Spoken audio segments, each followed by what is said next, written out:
Welcome to the program. I'm Mark Imperial. This segment's being brought to you by booksgrowbusiness.com. It's the place where busy professionals get their books done and published to educate consumers, grow their businesses and practices, and to leave a legacy. I'm doing a series of spotlights with remarkable business intermediaries and brokers from across the country.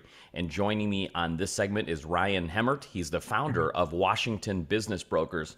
Ryan, welcome to the program. Hey, Mark. Thank you for having me. Ryan, tell us a little bit about your work, and specifically, tell us who are those types of clients that you specialize in helping and working with. Yeah, so I'm a business broker, what's commonly called a retail business broker or lower middle market professional. I serve business owners whose revenue ranges kind of between about 2 million on the low end up to about 20 million on the high end. In the industries that they operate in, run the board, everything from pet incinerators to seafood businesses to water damage and cleaning businesses to have a bidet business right now, countertop and stone. So you name it, I have talked to an owner in that space. I'm based in Seattle. Most of the business owners that I represent to help them sell their business are in the Pacific Northwest, but I do valuations for clients all over the country. Fascinating. For these owners, they're great at growing their business and growth, but when it comes time to selling, do many of them know where to start? No, typically they don't. And often I joke that about 50% of my job is I'm a counselor or a therapist, right? It's a very emotional process. It would be like presenting one of your children to suitors, right? And then, the suitors telling you what they do or don't like about your child. So a lot of emotion involved in addition to, typical financial considerations and things like that as people plan for retirement. When they're not sure where to start, like what kind of questions do you get from them? What's the most important things on their mind when they reach out to you? Typically, are we able to keep it confidential, right? They're worried about other people finding out. That's a concern that comes up early in the process. So how are we going to keep it confidential from their employees, of course, from their competitors is another issue that comes up frequently. And then I think a lot of business owners, it's not, valuing a business, it's not like Zillow. You can't go online and see a Zestimate for your business. So a lot of business owners have some opinion or thought about how much their business is worth, but they really don't have any sort of like external validation or market check on what it may be worth. And I think that's the other kind of big wild card as I approach the process with an owner in the beginning. So is that sort of like the biggest myth or misconception out there around selling? Is it valuation, or are there other myths and misconceptions?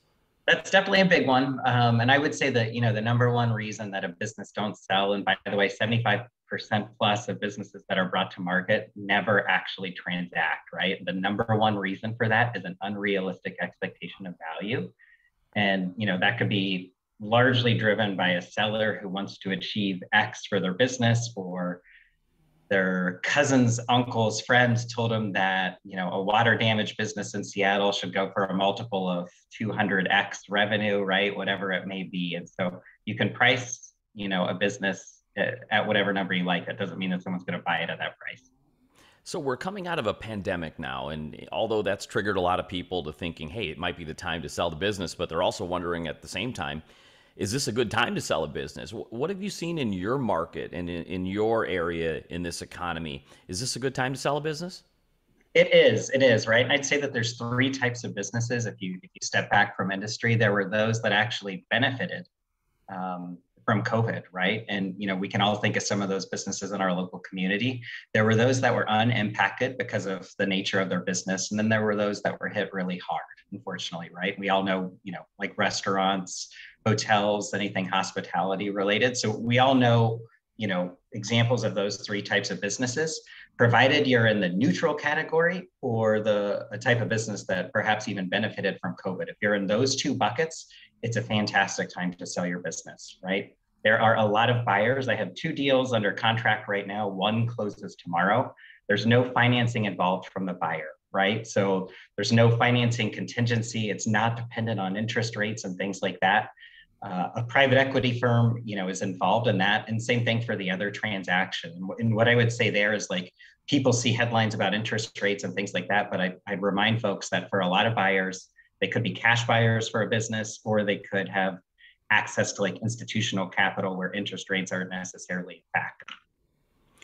Ryan, one of the inspirations for this series is the fact that there's just not a lot of information out there about the services of a business intermediary or Yeah. a broker, and a lot of folks don't even know it exists. Can you kind of Yeah.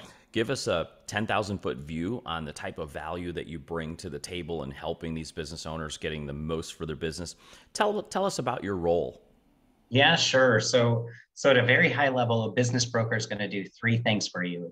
They are going to value and prepare your business for the confidential sale process. That means getting documents in order, anticipating questions and points that a buyer is going to probe on, right? Because we want to have answers to those questions before we take a business to market. So that's kind of phase one, what I'll call preparation and valuation. The second phase of the process would be confidential marketing, right? And so this would be where I say something along the lines of, Washington Business Brokers represents a podcast and media network with revenue of $10 million and cash flow to owner of $1 million that's been around and has 1,000 reviews, et cetera. Right. And so that's all that marketing across many different platforms that we use is to draw buyers in. And then at that point, when they complete a non-disclosure agreement, we vetted their information and things like that, then I start to drip information to them, right? That reveals more information about the business, right? And so at that point, we thus begin this two-way conversation where I, as the broker, or your agent for the business, am answering buyer questions, addressing their concerns and things like that. The ultimate goal, of course, is to get to an agreeable transaction price, and then importantly, terms, right? Which often get overlooked when I first start to work with an owner.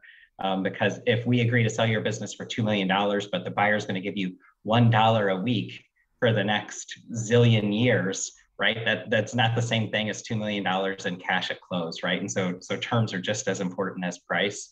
And so that's, the confidential marketing and negotiations really step two of the process. Step three is due diligence and ultimately getting to closing, right? And the successful transition of the business from you as the seller to the new owner.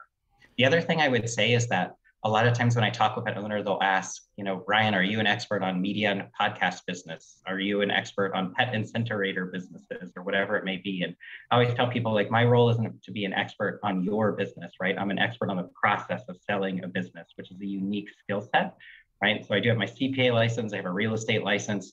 I have a lot of training and working with different business owners across many different industries to present their business professionally and go to bat for them to bring them, the best possible outcome. Gosh, there are a lot of moving parts when it comes to selling a business, and I can imagine that a lot of business owners don't realize how much is involved, and if they're running the day-to-day, I can't imagine them taking all of that on themselves. Ryan, what inspired you to get into this industry? How did you become a business intermediary and a broker, and like, how did you get started? Yeah, sure. So let's see here. So I'm from Dayton, Ohio.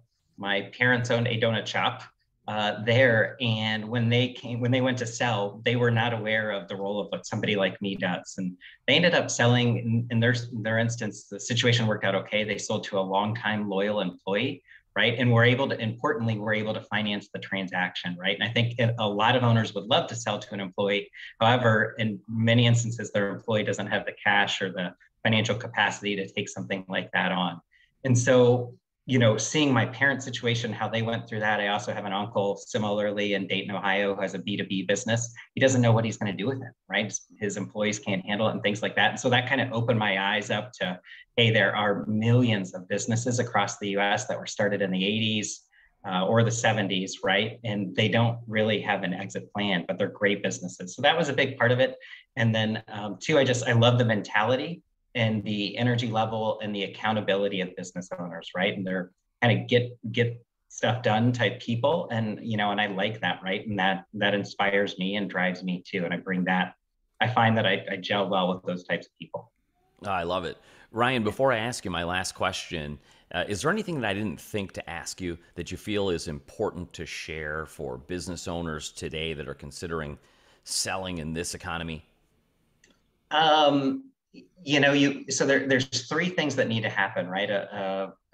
An advisor to me refers to it. He's from Las Vegas. He refers to it as a slot machine, right? And he's like, all three dials kind of need to be lined up, right? He's like, your business has to be ready, right? Okay. You personally have to be ready for the sale process and what that entails emotionally, and the market has to be ready for your business. Okay. And so an example there would be if you're trying to sell a restaurant during COVID, the market's not ready for your business, right? And so like when all three of those things are lined up, that's when the best possible outcome is going to happen for you. The other thing I would encourage owners out there to do is to start early in the process, right? It's never too soon to talk to somebody like me to get valuation pointers and tips like that. If you think you're a year out, if you think you're 3 years out, because having an hour conversation now could, you could make considerable changes to your business in a year or 3 years. That you'll be very happy that you took the time to have that call or that conversation. Ryan, for folks listening right now that would love to speak with you, considering selling their business, how can they find you, connect with you, and learn more? Yeah, sure. So you can, of course, visit my site. There's lots of resources out there for business owners about how we value a business, what the process looks like. The website is wabusinessbrokers with an S.com. Again, that's wabusinessbrokers.com. You can also email me directly at ryan@wabusinessbrokers.com. This has been terrific. Ryan, I really appreciate you stopping by and sharing with my audience today. And I wish you continued success for you and for all of your clients. Okay, excellent, Mark. Thank you. Enjoy it. That was Ryan Hemmert, founder of Washington Business Brokers. And this segment's been brought to you by booksgrowbusiness.com. It's the place where busy professionals get their books done and published to educate consumers, grow their practices, and to leave a legacy. That's all for now. I'm Mark Imperial, and thanks for joining me.